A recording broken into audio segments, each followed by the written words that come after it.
So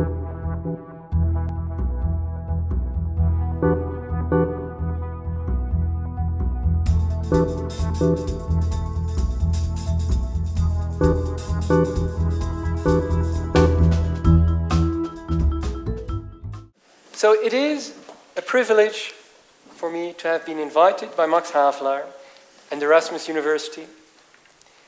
And it's a privilege to share the stage with Peter Blom and others. But above all, it's a privilege to stand in front of you with a bold message, I may say. I genuinely believe that true pricing is all but inevitable. It may take 2 years, it may take 3 years, perhaps even 5 years, but it will come.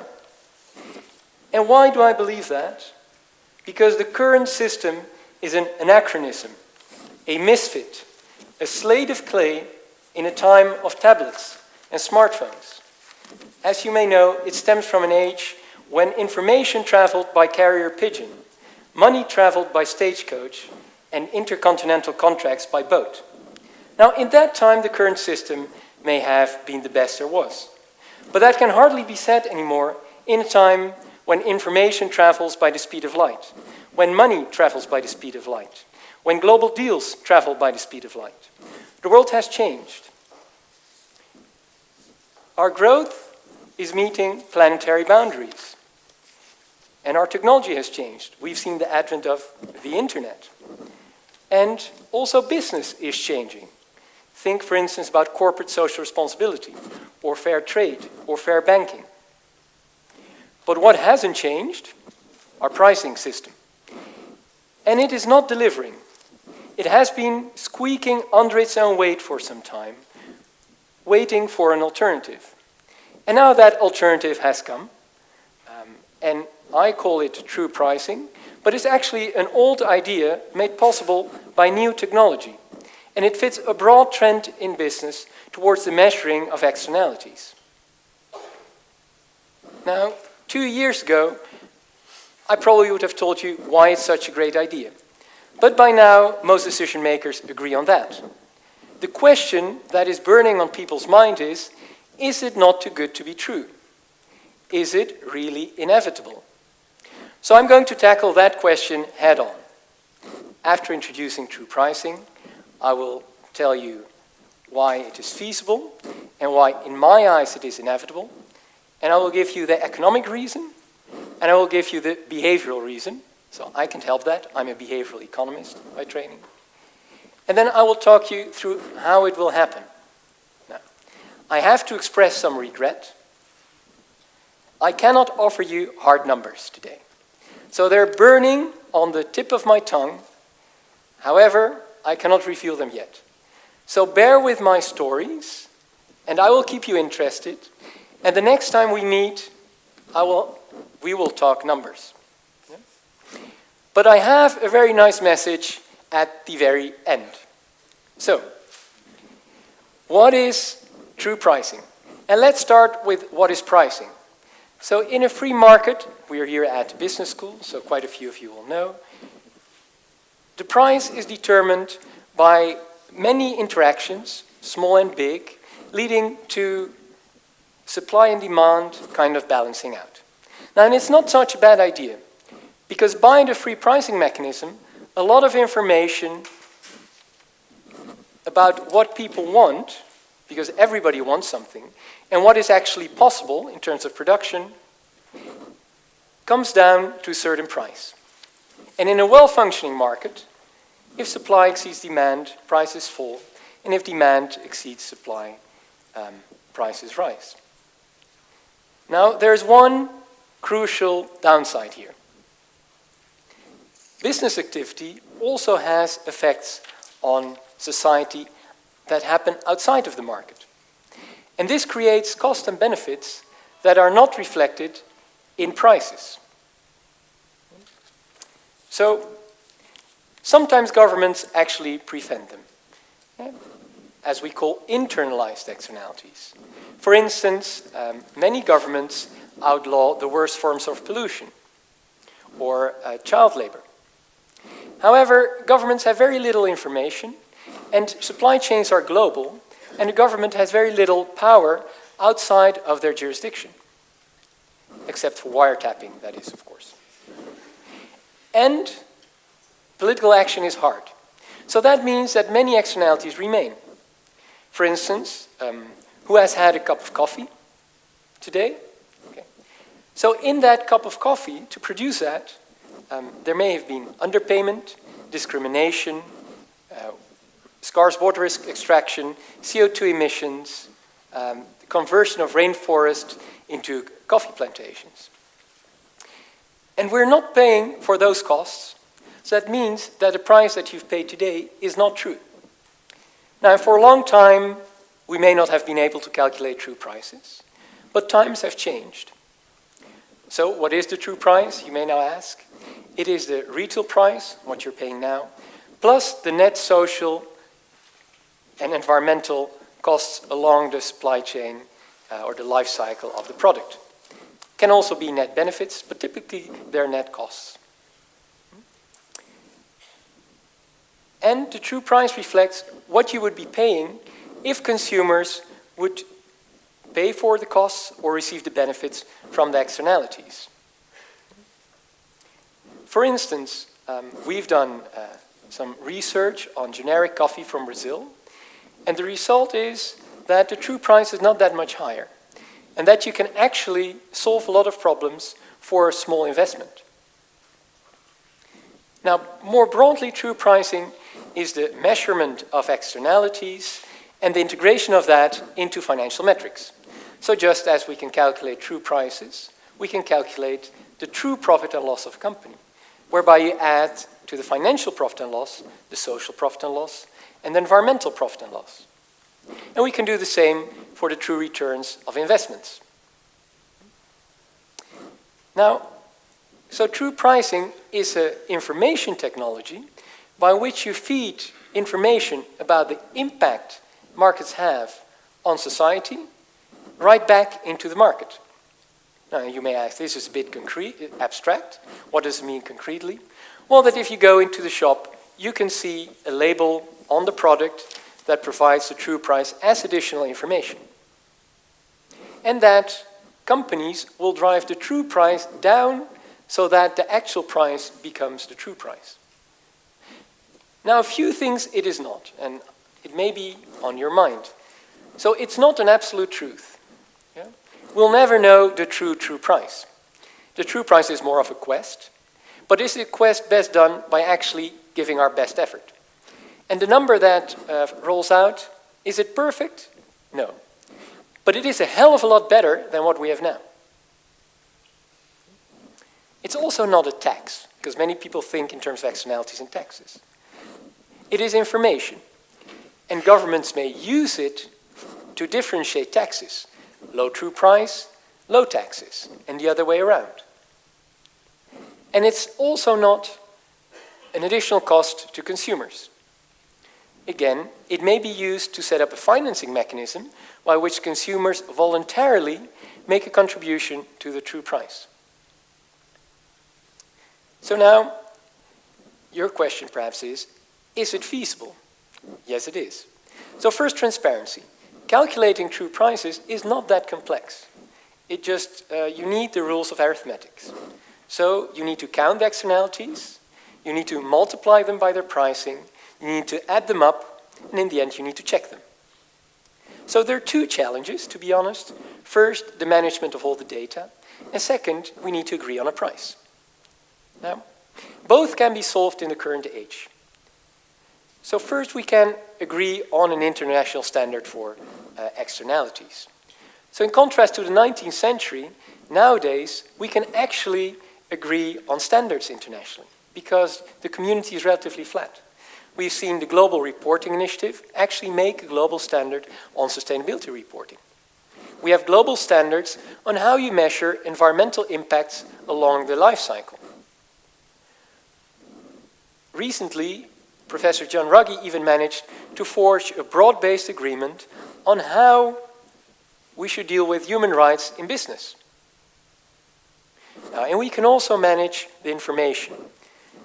So nowadays, we can measure exactly what goes into a factory or a plant and what goes out. And we can handle lots of data. I mean, think about the human genome, think about Google. The technology is there. So at this point, you may think, well, if the benefits are so large, probably the costs are also large. It's a heuristic. But in fact, the investment to set up a reporting system for true pricing is quite small for a multinational, and even doable for an SME. So now we can do the transparency, but can we actually afford true prices? Yes, in the long term, prices will actually go down because we will conserve natural resources and we'll have less scarcity, but more about that later. The crucial question is it affordable in the short term? Again, yes. Why? Well, for starters, we're not advocating that we pay the difference between the true and the actual price, but rather that we drive the true price down. Now, if we would be paying the true price for exactly the same products that we have today, then prices would go up. But the whole idea of true pricing is that it changes what goes into your shopping cart. And that we have cheaper products in terms of true price by making them in a better way. Now, it is still early days, but from our current studies, the following pattern emerges. In each sector, there's quite a lot of variation in terms of true pricing, but always some alternatives exist that have a good true price and are affordable. And we can drive the true price down by feasible interventions for 4 reasons. First, you see that margins are typically quite high for end products. So, in those margins, you can absorb some additional costs. Second, and that's very important, is that the costs of preventing externalities are much lower than the externalities themselves. So, for instance, think about an accident at work that may have a huge impact, but typically preventing them has a low cost. Third, efficiency. We can become a lot more efficient. There's a lot of room for yields to go up in coffee, for instance. And fourth, innovation. So think about the pace at which the price of renewable energy has dropped due to innovation. So it can be done. Now, you may agree now with me, perhaps, that it is feasible, but I go one step further. It is actually inevitable, due to economics and due to psychology. First, economics. We are at a business school.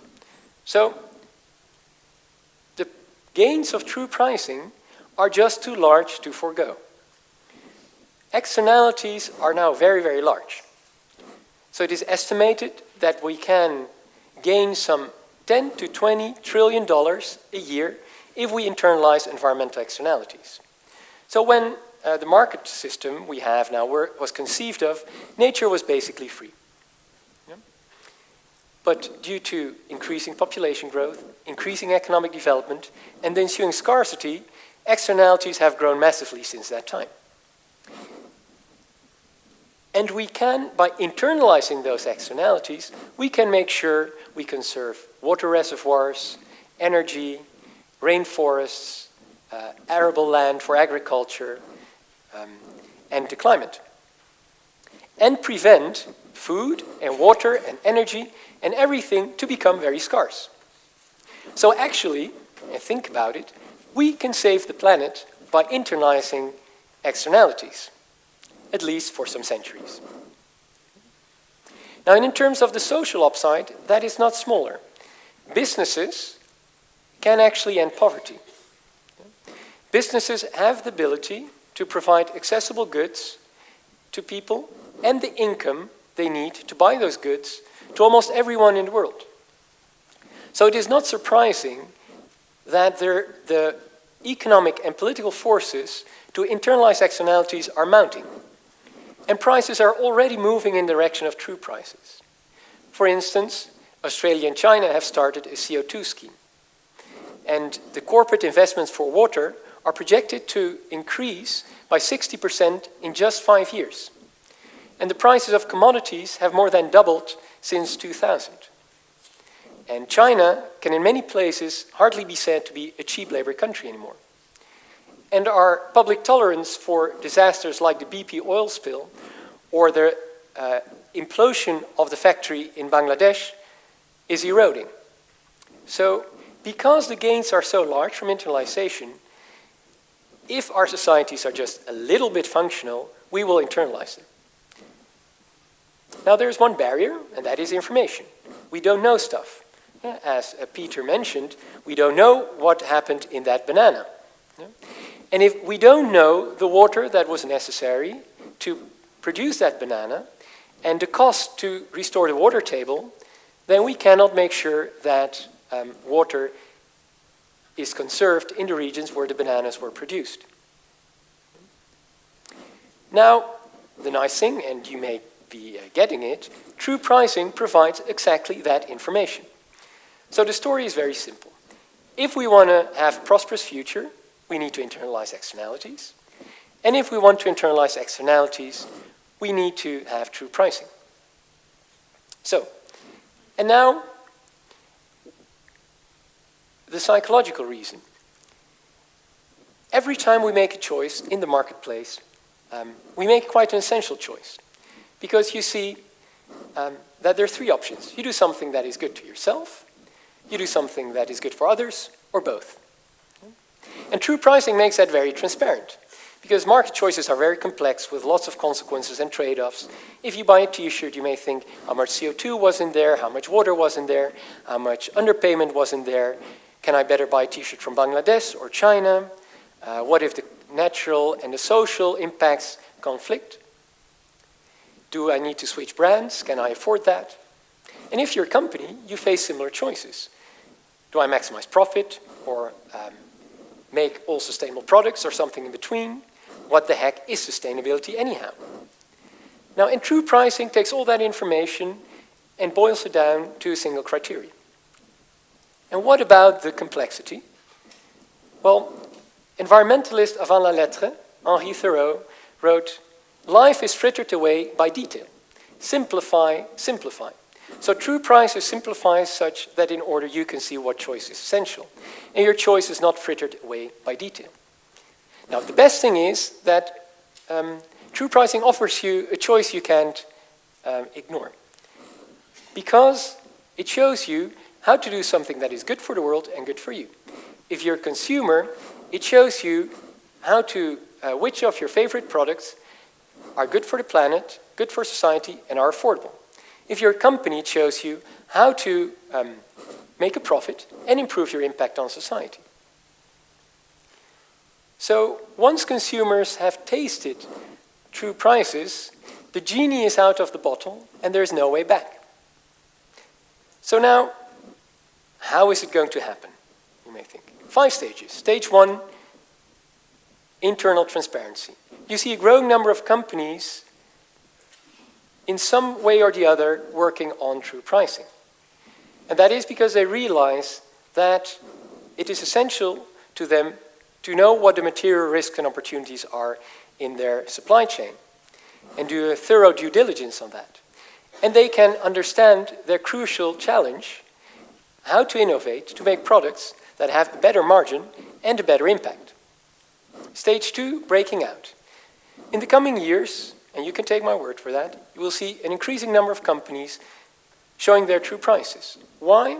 Because for front-running sustainable companies have a strong incentive to show their true prices because they suffer from the intransparency in the market that allows all companies to say they're sustainable. 3, creating a norm. So we will create a norm as soon as a sufficiently high number of critical mass of early adopters, say 10 to 15%, adopt it. And then the passive mass will follow. And this process will be speeded up as true pricing becomes part of the public domain. So NGOs will integrate true pricing in their existing activities.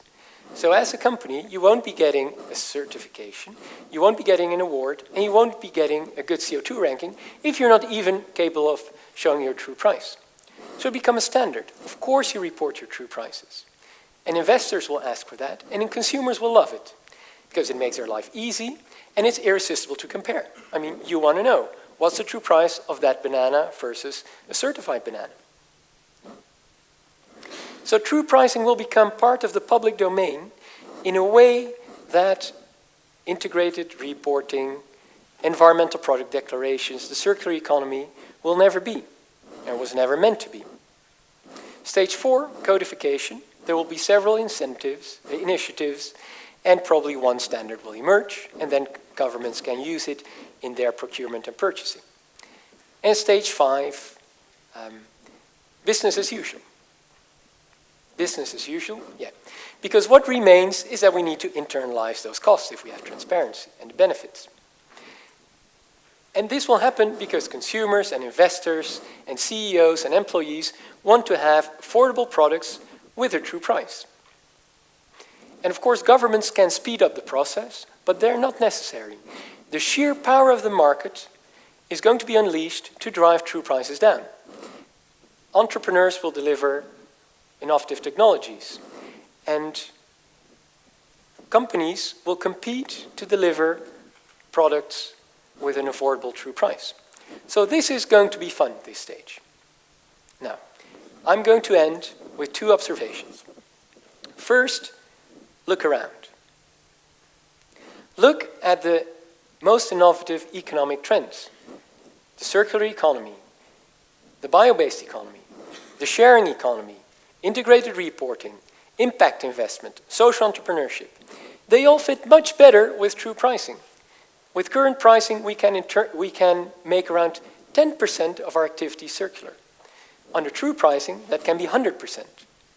So true pricing fits the time. Second, it is already happening. So Puma, sports shoes, they published their environmental profit and loss account in 2010. And now 10 companies are following their lead under the guidance of Richard Branson and former Puma CEO Jochen Seitz. And also our platform, we started in 2012, and have now partners from business, finance, civil society, and government. And we're working on projects in the chemical sector, the food sector, and the construction sector. And as promised, I have an announcement to make.